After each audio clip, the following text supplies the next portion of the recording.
السلام عليكم ورحمة الله. النهاردة بإذن الله الفيديو للناس اللي مش بتاكل الفاصوليا البيضاء أو أولادهم مش بياكلوها وحابين إنهم يستفادوا من القيمة الغذائية اللي فيها. النهاردة بإذن الله هنعمل وصفة جميلة جدا بالفاصوليا البيضاء. أول حاجة معايا الفاصوليا ونقعتها معايا من بالليل وصبحت حطيتها في مية علشان تتسلق، ما بتاخدش معايا وقت، مادام نقعتها بتاخد مني حوالي نص ساعة وبتبقى معايا مسلوقة وحلوة كده. لازم تكون مسلوقة معاكي كويس. بعد كده جبت كوبايتين من الفاصوليا البيضاء المسلوقه، عليهم بصلتين وعليهم قرنين فلفل الوان او اي فلفل عندك، قرنين فلفل.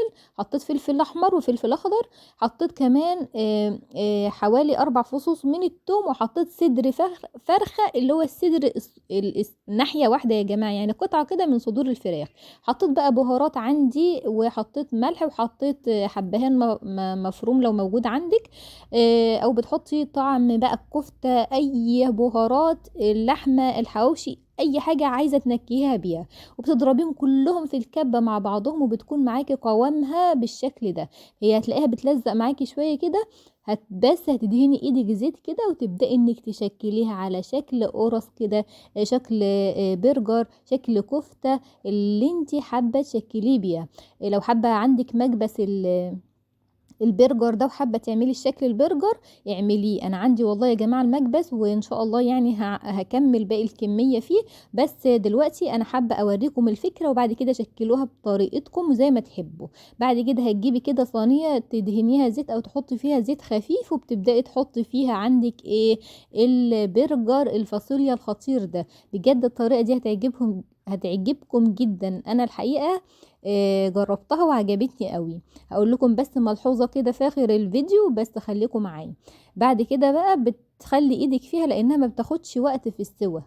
وطبعا النار تكون هادية يا جماعة، النار ما تكونش عالية انها تتلسع من بره وتكون لسه معاكي نية من جوه. فبتبدأي كده تقلبيها، كل ما بتحسي انها ايه، اطرافها بدأت انها تحمر معاكي، بتقلبيها على الوش التاني بالشكل ده.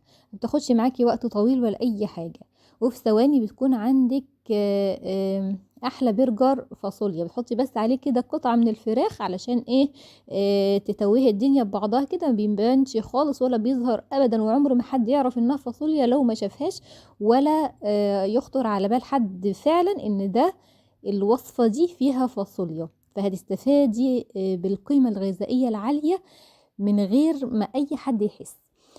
دلوقتي هو ده البرجر بتاعنا يا جماعة. هتبقى عيش أبيض كده وطحينة، هتلاقوها بجد بجد طعمها خطير. الملحوظة بس اللي أنا حبيت إني أقولها لكم، ودي عجبتني يا جماعة، انك ممكن تضيفي حتة دهنة كده في النص.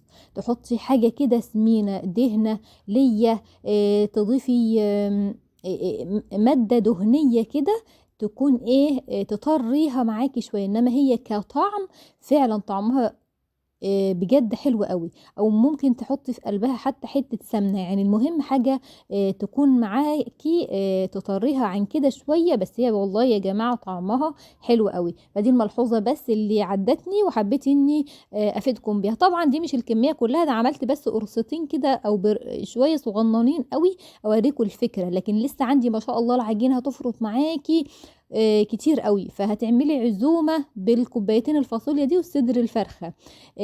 فالحقيقة موفرة ومدبرة اقتصادية جميلة أوي. جربوها